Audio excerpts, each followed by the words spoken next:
Vamos então falar o seguinte sobre desenvolvimento econômico, geração de emprego, progresso para o país e, consequentemente, mais oportunidades para os brasileiros e brasileiras.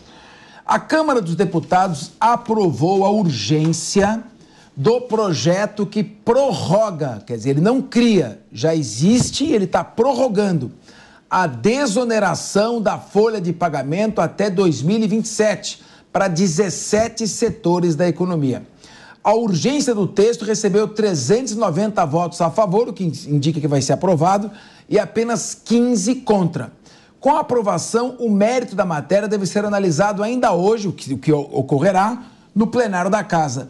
O texto permite a redução de 20% para 8% da alíquota de contribuição previdenciária sobre a folha de salários. Vamos lá. Bom, todas as empresas são obrigadas a pagar contribuição previdenciária para o INSS.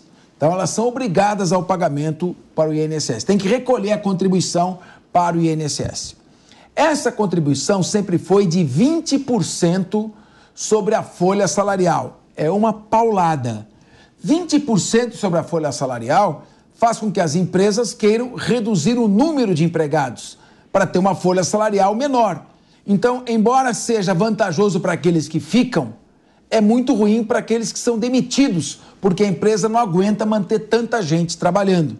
Por essa razão, foi substituída, foi desonerada a folha. Ao invés de pagar 20% sobre a folha salarial, pagava-se de 1% a 4,5% sobre a receita bruta da empresa, o que evidentemente é muito menor do que 20% sobre a folha salarial. Agora, esse projeto ele está reduzindo para 8%, mas ao mesmo tempo ele está prorrogando mais 4 anos a duração da desoneração.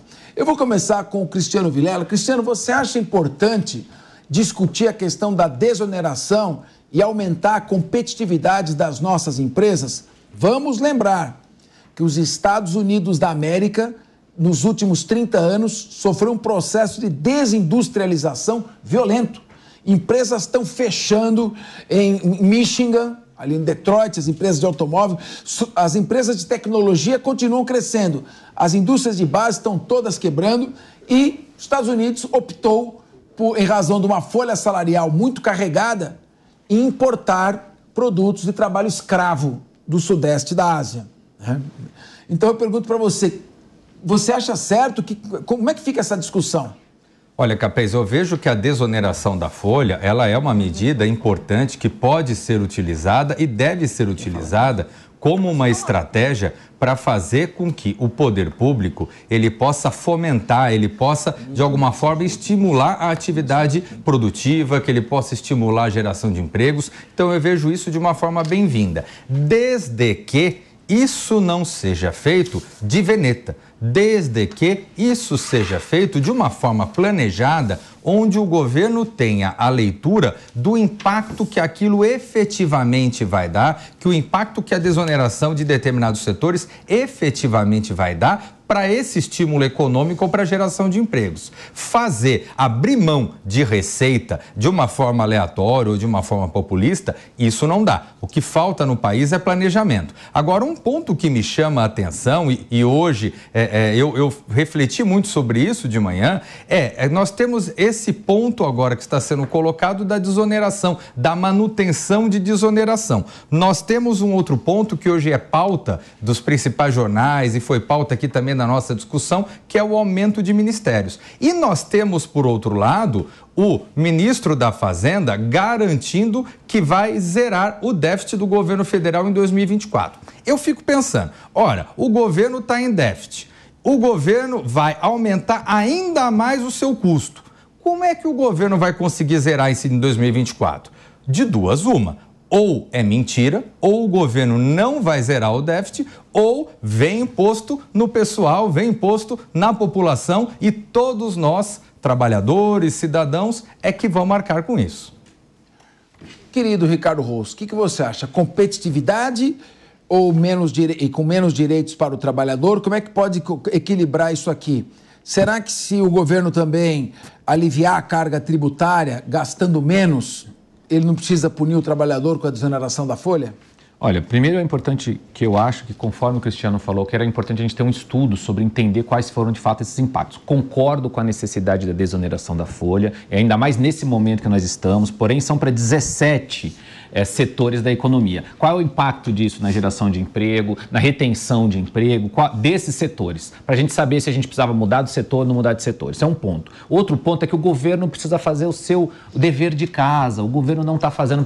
A reforma tributária que a gente começou a falar aqui no começo é super importante, mas a gente não pode em nenhum momento ter a maior alíquota de imposto do mundo. A gente precisa entender como o governo vai cortar na carne, ao mesmo tempo que a gente está desonerando a folha aqui, de certa maneira, penalizando ali o trabalhador.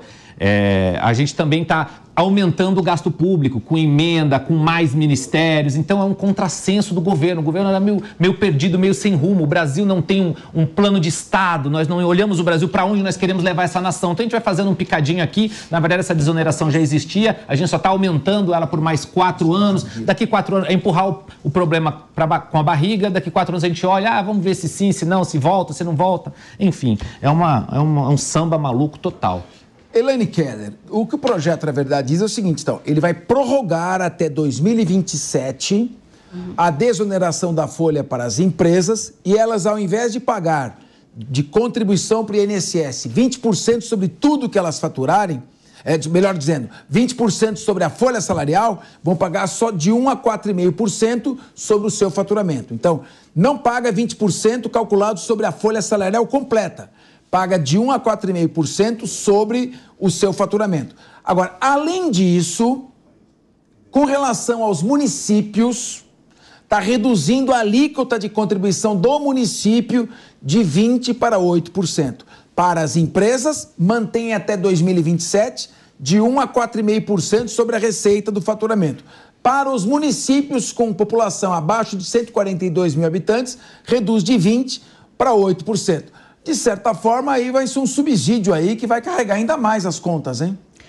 Mas assim, né, Capês, a gente sabe que as pautas sociais são as pautas desse governo, né? E quando a gente fala de emprego, né, e melhorar as taxas de emprego, é uma pauta, uma agenda importante para o governo Lula. E aí eu trago aqui para vocês, né, que você estava falando sobre dados, Cristiano, a Fundação Getúlio Vargas fez um levantamento em 2021, né, o dado mais recente que a gente tem, que a cada 10% que você desonera a folha de pagamentos, você aumenta o emprego formal, em 3,4%. Ou seja, uma métrica boa. A cada 10% você aumenta, então você tira a nossa população desempregada, principalmente da informalidade, porque hoje a gente tem muito da população tendo renda, né, trazendo renda e compondo renda com o trabalho informal. Então, me parece, sem dúvida alguma, uma política pública necessária para o país, ainda mais a gente que saiu agora de uma crise aí do Covid, da pandemia do Covid, então é super importante. E é uma pauta que está no DNA desse governo. Querendo ou não, nós estamos falando de um governo que pauta a agenda dele em questões sociais e o emprego é um índice super importante para isso. Então, ele é necessário e será muito bem-vindo para que esse governo apresente boas métricas aí durante a sua gestão.